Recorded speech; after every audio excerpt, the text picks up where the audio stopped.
home when I was 3, and it didn't leave much for Ma and me, just this old guitar and an empty bottle of booze.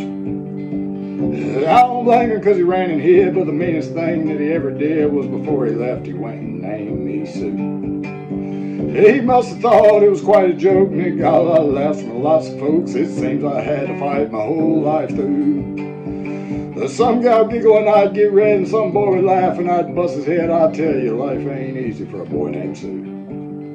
But I grew up quick and I grew up mean, and my fists got hard, my wits got keen. I'd roam from town to town to hide my shame. And I made a vow to the moon and the stars that I'd search the honky-tonks and the bars, and I'd kill the man that gave me that awful name.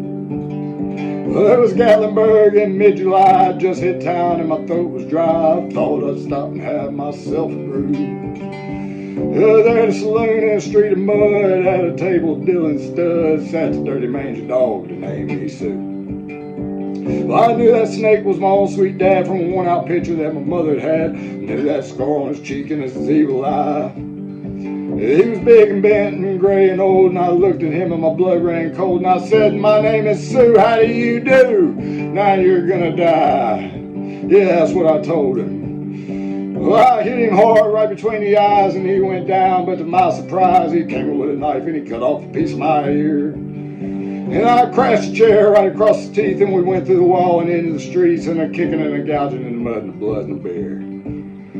I tell you, I fought tougher men, but really I can't remember when. He kicked like a mule and he bit like a crocodile. I heard him laugh and I heard him cuss, and he went for his gun, and I pulled mine first, and I stood there looking at him, and I saw him smile.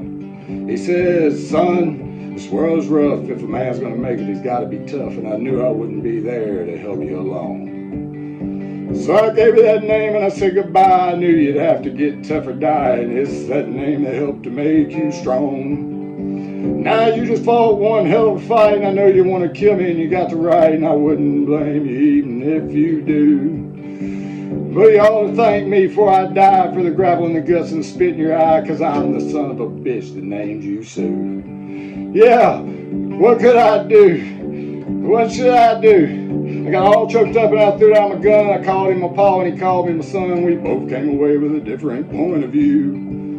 And I think about him every now and then, and every time I do, and every time I win. And if I ever have a son, I'm gonna name him Bill or George or any damn thing, but Sue, I still hate that name.